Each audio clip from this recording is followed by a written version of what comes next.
নমস্কার, কেমন আছেন সবাই? রেসিপিজের নতুন একটা রেসিপিতে আপনাদের সকলকে অনেক অনেক স্বাগত জানাই। আজকে বানাবো মোচার চপ।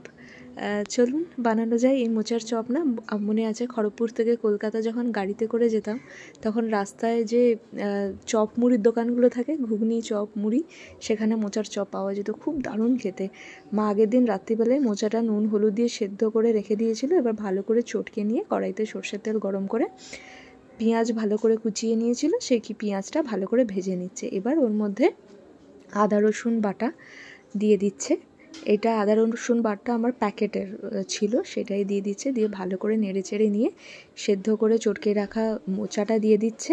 এবার নুনটা একটু স্বাদ মতো দিতে হবে, কারণ সেদ্ধ করার সময়ও নুন দেওয়া ছিল। তো নুন হলুদ আর লঙ্কার গুঁড়ো দিয়ে আর একটা সেদ্ধ করে রাখা আলু চটকে দিয়ে দিয়েছে। দিয়ে ভালো করে অনেকক্ষণ ধরে নেড়ে চেড়ে নিয়েছে। এর মধ্যে একটু ভাজা বাদাম দিলেও খুব ভালো লাগতো, কিন্তু আমার বাদামটা শেষ হয়ে গেছিলো বলে দিতে পারিনি। এবার এটাকে ঠান্ডা করার জন্য একটা থালার মধ্যে রেখে দিচ্ছে।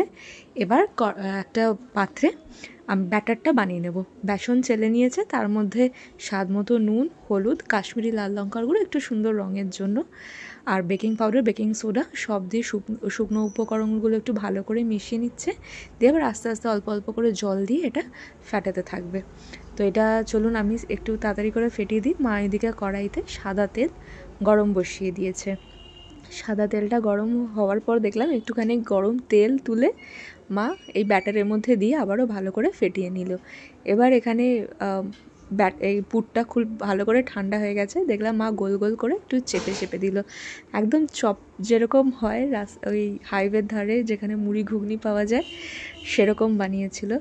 তো আপনারা চাইলে যে কোনো শেপে বানাতে পারেন। এবার এই ব্যাটারটার মধ্যে ডিপ করে একটা একটা করে একদম লো ফ্লেমে এটাকে ভাজছিল, দিয়ে সঙ্গে সঙ্গে গরম তেলগুলো উপর দিকে দিচ্ছিল। আর একটু বেশি ডুবো তেলে ভাজলে আরও ভালো হতো। তো এরকম করে, কারণ অনেকটা তেল হয়ে গেলে আবার ভাজা তেলটা রেখে দিতেও লাগে, কারণ পোড়া তেলটা দিয়ে কী হবে, যে কারণে অল্প একটু তেল দিয়ে, তাও অনেকটাই তেল দিয়ে একটু ভালো করে ভেজে নিয়েছিলো। এটা যদি বেশি কোয়ান্টিটিতে হয়, আমাদের যেরকম বেশি কোয়ান্টিটিতে হয়নি, 10টা মতো চপ হয়েছিল। যদি 15-20টা চপ হয় কারো বাড়িতে, তাহলে অনেকটা তেল দিয়ে বানালে বেশ ভালো। তো ওই পরপর করে এবার দেখুন প্রত্যেকটা চপ খুব সুন্দর করে ফুলছে। একটু যদি ধৈর্য ধরে, এটা অনেকটা টাইম লাগে, কিন্তু খুব তাড়াতাড়ি এটা হবে না। এর প্রসেসটা তাড়াতাড়ি হয়ে যাবে, কিন্তু এই ভাজতে অনেকটা টাইম লাগে, কারণ একদম মিডিয়াম টু লো ফ্লেমে করে দিয়ে এটাকে একটা একটা করে ভাজতে হবে। কারণ মিডিয়ামেও রাখা যাবে না, একটু বাড়িয়ে দিলেই একটা দিক একটু পোড়া পোড়া মতো হয়ে যাচ্ছে, যে কারণে এটা মিডিয়ামেও রাখা যাবে না। তো মিডিয়াম টু লো ফ্লেমে করে একটা একটা করে মা সুন্দর করে ভেজে নিচ্ছে। আর তেলের মধ্যে দেওয়ার পরেই যেই একটু উপর থেকে গরম তেলটা দেওয়া হচ্ছে, সঙ্গে সঙ্গে সুন্দর করে একদম সুন্দর ফুলে ফুলে উঠছিল চপগুলো। খুব সুন্দর হয়েছিল চপগুলো, যেমন ক্রিস্পি হয়েছিল তেমন ক্রাঞ্চি হয়েছিল। অনেকে দেখেছি আমি ব্যাটারের মধ্যে চালের গুঁড়ো মেশাই, সেটা করলেও খুব ভালো হয়। একটু সুজিও মেশাতে পারেন ব্যাটারের মধ্যে, সেটাও আবার খুব ভালো হয়। এখানে সব কটা চপ ভাজা হয়ে গেছে, উপর থেকে একটু চাট মশলা ছড়িয়ে দিচ্ছে।